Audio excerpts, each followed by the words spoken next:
Hello there, my name's Tracy Elsom and I'm an independent Stampin' Up! Demonstrator based in Canada.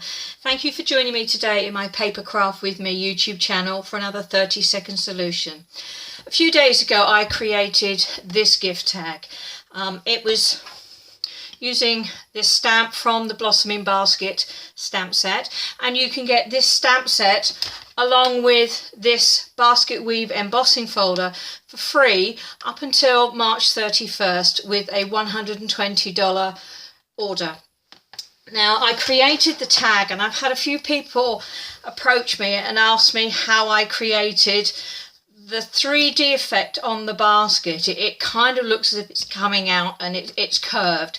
So I thought I would do a very quick video and show you how I did that. Now, the original tag was done using black on vanilla, so I will show you that. So black ink on vanilla. I'm not going to spend time colouring the flowers because the idea is to show you how I created that 3D effect using one solitary Stampin' Right marker. So this is So Saffron, it's from the Subtles collection, and all I did to start was colour the basket with the brush tip of the marker. I'm doing it very quickly.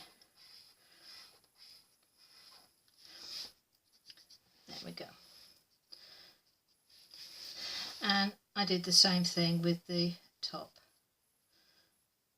I'm having to do this from a distance so I don't get my head in the shot. So there you go. Okay, so that's how I started. Then, using exactly the same marker, what I did was I came in from the edge, but I only came in just a little over an inch, about an inch, from one side. Then I did the same thing from the other side. And then a third time, but this time only coming in about half an inch. So it's the same colour marker, but what I have now is effectively three different colours, three shades of the same colour, a very light one, a medium shade and a darker shade. And that kind of gives the effect, makes the basket look as if you've got some light here and the basket is coming out. So let me show you that again. I've got some Whisper White card this time, exactly the same image. Stamp that down.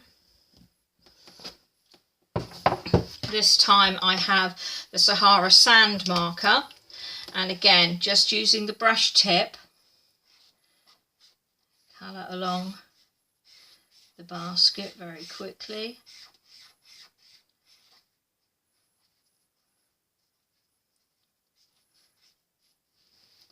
And then from the outside bring it in about an inch. So you've got that lighter section in the middle, and then bring it in a little bit more from the outside again, so you've got a slightly darker area on the outside there as well. And with the handle, let's just colour that in very quickly. And again the same thing, I would colour a second time. I want this top piece here to be lighter, so I've gone just up, and then I'm going to colour that piece again to make it a little bit darker. So you can see that the handle is rounded and it's got a little bit darker. I'm going to do the same here on the handle. So again, bring it up, just decide where I want it to stop to create a lighter area in the middle, and again do the same thing to the third colour. So there we are. That's how I created a basket that actually looks as if it's shaped with a single colour of marker. So it works with baskets, it works with pots, it works with anything that's rounded. You can give it a try, see what you think. Well, I hope that's been useful. Thanks very much for watching. If you want to get some more information about the products that I've used today, you'll find them over on my website, and if you live in Canada you can purchase them through my online store. There's also daily paper crafting inspiration over on my blog, and you'll find all of that at tracyelsom.stampinup.net. I hope to speak to you again soon. Bye.